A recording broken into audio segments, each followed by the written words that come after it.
دیگر گوشہ حضور استاد قادر مکرم حضرت مولانا قاری مدرسہ صاحب، مہمانان گرامی پر، ہمارے نقیب محفل اکثر یہ ہوتا ہے کہ ہماری وجہ سے زندگی کا قصہ ہوتا ہے یا لالمی کی وجہ سے اس طرح کی محبت کا اظہار کرتے ہیں. میں نہ پروفیسر ہوں نہ میں ڈاکٹر ہوں، چند بیٹھنے کا موقع نصیب ہوا ہے. تو ہمارے جو پروفیسر خطیب پاکستان علامہ نواز رشید گیلانی صاحب علماء کرام تشریف فرما ہیں، آسان تشریف لانا، اور ہمارے علاقے کی معروف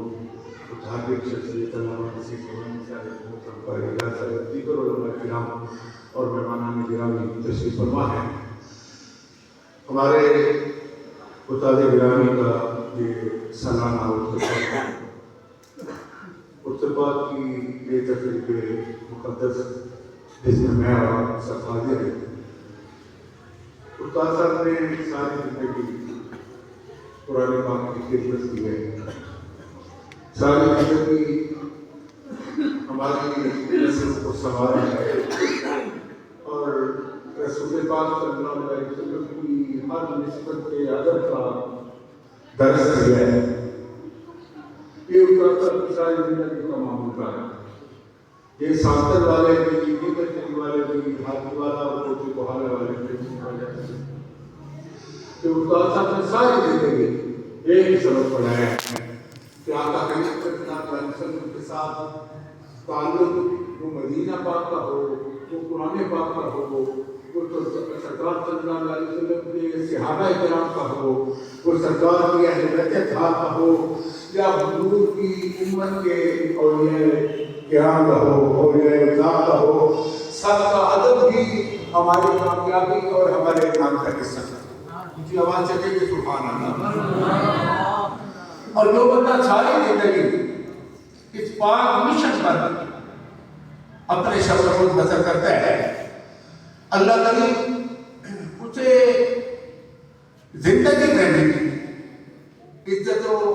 تعظیم اور توقیر عطا فرماتا ہے، اور قبر و حشر کی کامیابی بھی اللہ اس کا مقدر بناتا ہے. اور یہ وہ لوگ ہیں جن کے لیے اللہ کے حبیب صلی اللہ علیہ وسلم نے فرمایا کہ قیامت والے دن اللہ ایسے لوگوں کو عزت کے ممبر عطا فرمائے جو نور کے ممبر ہوں گے. اللہ کریم انہیں میدان حشر میں عزت، تعظیم اور توقیر عطا فرمائے گا. ہم نے اپنی زندگی میں دیکھا ہے کہ شام و سحر، صبح و مساء استاد صاحب طلباء کو پڑھا رہے ہیں، قرآن پاک کی خدمت ہو رہی ہے. پھر جو مختلف مقامات میں اخبار ہوتے تھے، جو سفر ہوتے تھے، باہر کسی سبب جانا ہوتا، اس سفر کے دوران بھی استاد صاحب کی زبان پر قرآن پاک جاری رہتا، تو وہ شام کو قرآن پاک پڑھتے رہتے تھے. عام طور پر اس طرح ہوتا ہے کہ حفاظ صرف رمضان سے قرآن پاک پڑھتے ہیں گا، کچھ پرسنٹ ہیں جو اپنی منزل پڑھتے ہیں. استاد صاحب حفاظ میں سے تھے جو سارا سال شام و سحر، صبح و مساء قرآن پاک کی تلاوت معمول تھا استاد صاحب کا. اور اکثر و بیشتر ایسا ہوتا کہ 10-20-40 میل کے سفر میں 10-15 سپارے حافظ صاحب استاد صاحب تلاوت فرما دیا کرتے ہیں. اور اللہ کریم نے انہیں یہ اعزاز عطا کر رکھا تھا کہ غبی سے غبی، نالائق سے نالائق، کمزور سے کمزور بچہ بھی، ہم جیسا کمزور نالائق بھی اگر جنت ان کے قدموں میں بیٹھا ہے، اللہ کریم نے ان کی دعاؤں اور ان کے اخلاص اور للہیت کے سبب اللہ نے ان کے سینے کو قرآن کے نور سے منور فرما دیا. اللہ نے ان کے سینے کو روشن کر دیا. سینکڑوں کی تعداد میں لوگوں کو جینے شریف میں اور کوٹلی کوہالہ میں نے اپنی زندگی میں دیکھا ہے. جینے شریف وہ مقدس بستی ہے جو حضرت خواجہ فخرالدین احمد رحمۃ اللہ علیہ کی متبرک بستی ہے. اس گاؤں میں چند سالوں میں، میرا خیال ہے شاید 20-22-25 سالوں میں استاد صاحب نے صرف تیار کیے. اور رسول اللہ صلی اللہ علیہ وسلم نے فرمایا, انہوں نے فرمایا کس بندے نے اگر کسی کو قرآن کا علم سکھایا ہے, فرمایا وہ تم اپنا وقت گزار کے چلا گئے, دروازہ موت سے گزرا, آگے بندہ کا مسافر بنا, قبر میں چلا گیا. انہوں نے فرمایا جب تک لوگ اس پیچھے رہنے والے کے علم سے فائدہ اور نفع حاصل کرتے رہیں گے, وہ آگے کسی کو قرآن پڑھاتا رہے گا, وہ آگے کسی کو حدیث پاک کا سبق پڑھاتا رہے گا, جب تک اللہ کی مخلوق ان کے علم سے نفع حاصل کرتی رہے گی. اس قبر میں جانے والے اس نصیب کو اللہ کریم قبر میں جانے کے بعد بھی اجر و ثواب عطا فرماتا ہے. اور آج استاد صاحب کے جو درجنوں حفاظوں کے تلامذہ ہیں, وہ امریکہ میں, کینیڈا میں, یورپ میں, ان ملکوں میں قرآن پاک کی خدمت کر رہے ہیں, قرآن پاک کی تعلیم عام کر رہے ہیں, لوگوں کو قرآن پاک پڑھا رہے ہیں, اور لوگوں کو رسول پاک صلی اللہ علیہ وسلم کے دین کے ساتھ منسلک کر رہے ہیں, وابستہ کر رہے ہیں. اور ان ملکوں میں درجنوں لوگوں کو حلقہ بغور سے احترام کر رہے ہیں. لوگوں کو ہم جیسے گناہگاروں کے ہاتھ پر درجنوں لوگوں کے ساتھ قبول کرتے ہیں. اور میں یہ سمجھتا ہوں یہ سارا کچھ کن کے سبب ہے؟ استاد صاحب اللہ کے گاؤں کا سفر. استاد صاحب کی للہیت احراف میں نے شاید پچھلے سال میں بات عرض کی تھی. واللہ العظیم میں نے اپنی آنکھوں کو دیکھا ہے کہ کسی طالب علم کا سبق رہ جاتا ہوں, استاد صاحب تڑپتے تھے, اس طرح اتنا فکر کرتے طلباء کے والدین سے زیادہ اس بات کا احساس ہوتا کہ کسی بچے کا سبق رہ گیا. اور سارا دن صبح کا سبق میں سنایا, سبقی نہیں سنائی, دوپہر کی چھٹی کوئی نہیں, ساتھ دن بیٹھے ہوئے اور مسلح پہ بیٹھے ان کو ساتھ کھڑا کر دیا, ساتھ بٹھا دیا ہے. جب اس نے سبق سنانا ہے تو پھر خود ان کے گھر جانا ہے, پھر اس کو چھٹی ہو رہی ہے. اچھا کے بعد طالب علم کو لے کے بیٹھے ہوئے, عشاء کے بعد دیر رات دیر تک بچوں کو لے کے بیٹھے ہوئے, سبق یاد کرنا ہے, کچا پکا سبق سنانا ہے, تو پھر چھٹی ہو رہی ہے. الگ صبح سردیوں کی ان صبح 4 بجے 3:30 بجے گھر سے مسجد میں آ کے, مدرسے میں آ کے طلبا کو اٹھانا ہے, اٹھا کے وہیں ناشتہ کر رہے ہیں, وہیں دوپہر کا کھانا کھا رہے ہیں, وہیں شام کا کھانا کھا رہے ہیں. گھر سے کئی بار حضرت صلی اللہ علیہ وسلم نے تشریف فرمایا, کئی بار پیغامات آتے, استاد صاحب وہیں بیٹھے ہوئے, طلبا کے سبق ہو رہے ہیں, سبزیاں ہو رہی ہیں, منظریں ہو رہی ہیں. اور پھر عقائد میں وہ اہل سنت کا جو ایک معمول ہے, معمولات اہل سنت کے سخت پابند تھے, کیونکہ زندگی کا اکثر حصہ یا حضرت شہنشاہ ولایت رحمۃ اللہ علیہ کے قدموں میں مزارات آتے جاتے بسر ہوا, یا حضرت خواجہ بہرالدین احمد رحمۃ اللہ علیہ آپ کے قدموں میں بسر ہوا, یا گھوڑا شریف کے بزرگان دین سے بھی ایک اپنا لگاؤ رکھتے تھے. ان کی زندگی کا معمول یہ تھا کہ عام کی کوئی دنیا دار آتا, یا میں اکثر اپنے دوستوں میں بھی یہ بات کرتا ہوں کہ استاد صاحب کا یہ معمول تھا کہ اگر پیٹ میں کسی بندے کا ڈنگر بیمار ہے تو استاد صاحب بولے گھر سے لیں گے, اگر کوئی بندہ بیمار ہے تو بھی عادت راستے تشریف لیں گے. لوگوں کی خوشی غمی میں اس طرح شامل ہوتے تھے, اور پھر وہاں بیٹھ کے رسول پاک صلی اللہ علیہ وسلم کے دین کی تبلیغ کرواتے تھے. آج فتنوں کے اس دور میں ہم دیکھتے ہیں کہ چند تکوں کی بنا پر یا تھوڑے سے کسی عہدے کی بنا پر لوگوں کے عقائد متبدل ہو جاتے ہیں, لوگوں کے عقیدے ڈگمگا جاتے ہیں. استاد صاحب نے ساری زندگی اس بات پر پیغام دیا ہے کہ نصیب وہ ہے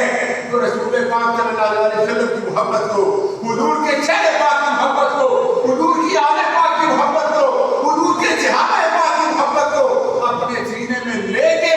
زندہ رہے. انہی محبتوں کو لے کے وہ دروازہ موت سے گزرے, قبر کا مسافر بنے, تو قبر میں رحمت مصطفیٰ کا استقبال کرے. آج افضل الخلق بعد الانبیاء حضرت سیدنا صدیق اکبر رضی اللہ تعالیٰ عنہ کے ایام میں, آپ کے وصال پاک کے ایام,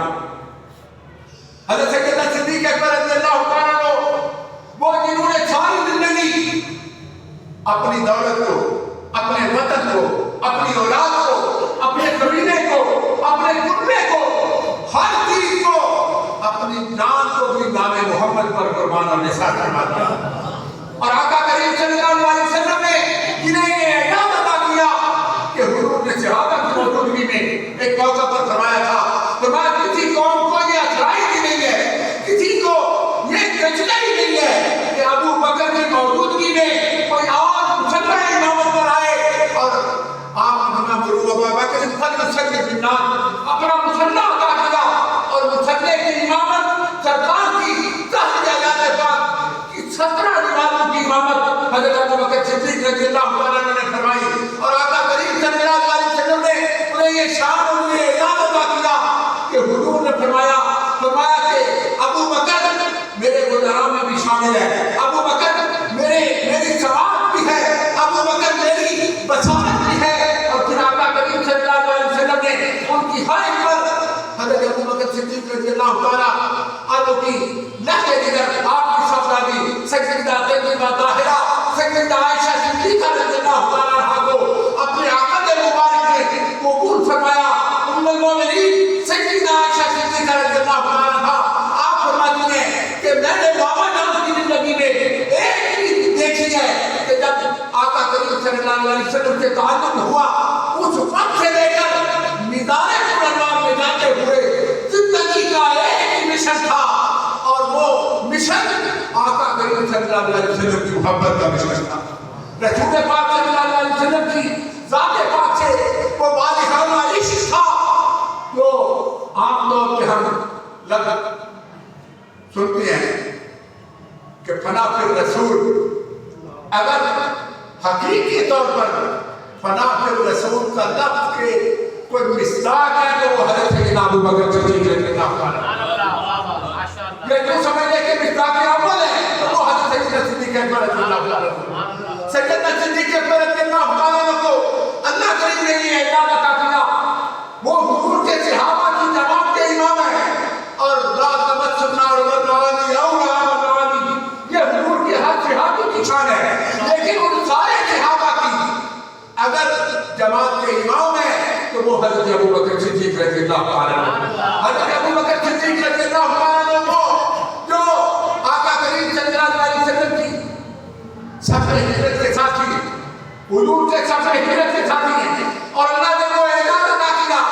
غار ثور میں، وہ 3 دن 3 راتوں کا وہ اعلان جس پر بڑے بڑے صحابہ بھی رد کرتے تھے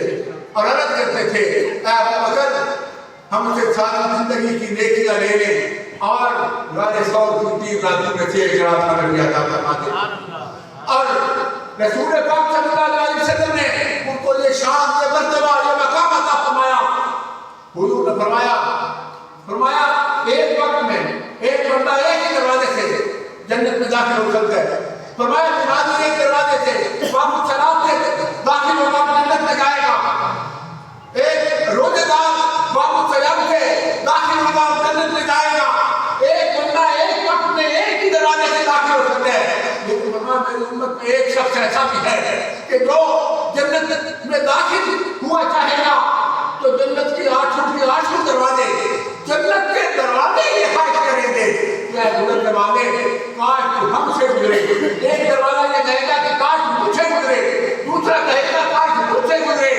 آقا کریم صلی اللہ علیہ وسلم کے اس ارشاد پر حضرت سیدنا صدیق اکبر رضی اللہ تعالیٰ عنہ نے عرض کیا آقا وہ اتنی شان والا، اتنے مرتبے والا، اتنے مقام والا کون ہوگا؟ حضور نے فرمایا ابو بکر وہ تو ہوگا، تو ہوگا کہ جب جنت میں داخل ہوگا تو جنت کی 8 دروازے یہ حائط کریں گے کہ ابو بکر کاش مجھ سے گزر اور جنت میں داخل ہو۔ آقا کریم صلی اللہ علیہ وسلم کے صحابہ کرام کی شان ہے کہ انہوں نے زندگی میں اپنے سر کی جان کے عالم بیداری میں رسول پاک صلی اللہ علیہ وسلم کی زیارت کی اور اس مقام کو پایا کہ امت کے اگر ساری امت کے سارے اولیاء سارے صحابہ مل جائیں تو کسی ایک صحابی کے رتبے کو نہیں پا سکتے۔ حضرت ویسے کرنے رضی اللہ تعالیٰ عنہ جیسے ہزاروں صحابہ عظمت والے شان والے مرتبے والے اگر مل جائیں تو کسی ایک صحابی کے ادنا صحابی کے رتبے کو نہیں پا سکتے۔ وہ تم صحابی کے رتبے کو نہیں پا سکتے جس نے فقط ایک نظر تیرا اتفاق کو دیکھا ہو، جو صرف ایک لہجہ ایک لمحہ رسول پاک صلی اللہ علیہ وسلم کی مجلس شریف میں حضور کی صحبت پاک میں بیٹھا ہو، ان کی شان کو سارے امت کے شرحاء نہیں پا سکتے۔ اور کہاں سیدنا ابوبکر صدیق رضی اللہ تعالیٰ عنہ جنہوں نے ساری زندگی آقا کریم صلی اللہ علیہ وسلم کے نام پاک پر قربان کی، اور ساری زندگی رسول پاک صلی اللہ علیہ وسلم کے ساتھ بسر ہوئی، یہاں تک کہ آقا نے شان عطا فرمائی کہ انہیں اپنے ساتھ نگار قربان میں بلا کے وہ اعلان عطا کیا جو شاید روح زمین پر کسی اور کے نصیب میں نہیں۔ اور حضور کے ساتھ نگار قربان میں کسی فرمان کے رسول اللہ کا ہم سفر شان صدیقیت حضرت سیدنا صدیق اکبر رضی اللہ تعالیٰ عنہ حضور کے پیر میں تشریف فرمایا، حضور کے پیروں میں تشریف فرمایا، اور اپنی مرضی سے وہاں تشریف فرما نہیں ہے، اپنی مرضی سے تشریف فرما نہیں ہے۔ آقا کریم صلی اللہ علیہ وسلم نے یہ اعلان عطا کی ہے، حضور نے یہ شان عطا فرمائی ہے۔ آپ کی وصیت ہی ہے کہ جب میں کو کب سے پرواز کرتا ہے تو میری چارپائی کو اٹھانا، حضور کے دروازے پہ لے جانا، دہلیز پاک پر لے جانا، روضہ پاک کے دروازے پہ لے جانا، اور جا کے عرض کرنا آقا بیدار کا ساتھی، غار کا ساتھی، میدان کا ساتھی بننا چاہتا ہے۔ ابو بکر غلام آدمی ہے، اگر حضور اجازت عطا فرمائے تو اندر دفن کرنا ہے، نہیں تو مسلمانوں کے آپ مدینہ پاک کے قبرستان میں جنت المکی شریف میں دفن کرنا۔ آقا کریم صلی اللہ علیہ وسلم کے صحابہ سرکار صدیق اکبر کی چارپائی کو اٹھا کے سرکار کے روضہ پاک پر، حضور کے روضہ پاک پر لے کے گئے اور عرض کیا یا رسول اللہ ابو بکر حاضر ہے، اور سرکار کے روضہ پاک کا دروازہ کھلا اور قبر نبی سے آواز آئی ادخلوا الحبیب آقا کریم صلی اللہ علیہ وسلم نے یہ اعلان عطا کیا۔ کتنا بدنصیب ہے وہ شخص جو رسول پاک صلی اللہ علیہ وسلم کے شہزادے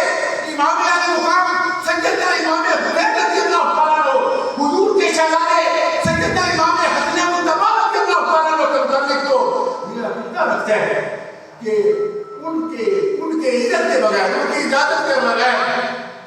امام حسین کے روضہ پاک پر کوئی نہیں جا سکتا، ان کی اجازت کے بغیر امام حسن پاک کے میدان قربان پر کوئی نہیں جا سکتا۔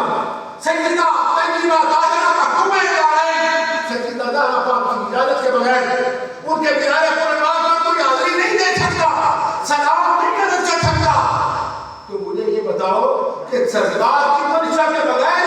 حضور کے پیروں میں صدیق اکبر دفن ہو گئے۔ حسنین کریمین کو اللہ نے یہ مقام عطا کیا ہے کہ وہ اپنے غلاموں کی، اپنے چاہنے والوں کی محبت کو قبول فرماتے ہیں، اس میں شک کوئی نہیں ہے۔